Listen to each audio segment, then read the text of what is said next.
tough on terror at the world stage, advocating in most stern and strong words strong action against the countries who indulge in promoting terror as an instrument of state policy. Without naming Pakistan but leaving no doubt as to where his direct broadside was targeted, Prime Minister reached out to the international community calling for collective efforts to combat the challenge of terrorism. Addressing the East Asia Summit, Prime Minister called for isolating and imposing sanctions on Pakistan. PM wrapped up his two-day visit to Lao PDR today. Here's more in this report. Prime Minister Narendra Modi advocated strong action against countries who indulge in promoting terror as an instrument of state policy. Without naming Pakistan but leaving no doubt as to where his direct attack was targeted, PM Modi said that a collective effort is required to combat the challenge of terrorism. Speaking at the 11th East Asia Summit in Lao, Prime Minister said that there is one country in our neighbourhood whose competitive advantage rests solely in producing and exporting terrorism. He said that terrorism is the most serious challenge to open and pluralistic societies and said that combating it requires collective effort.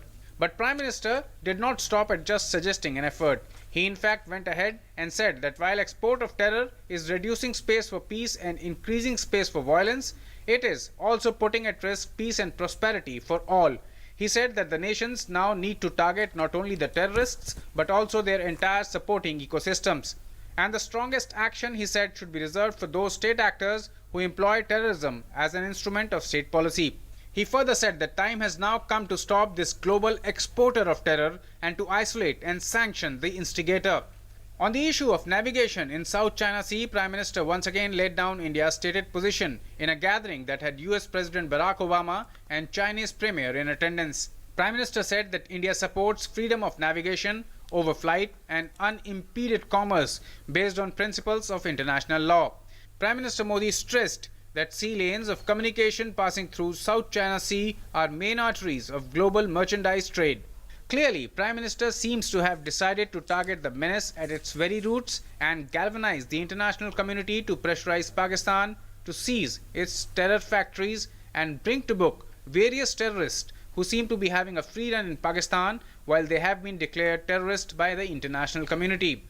And the Prime Minister has not hesitated to raise concern at international forum and has succeeded in putting spotlight on terrorism and Pakistan for using it as its state policy.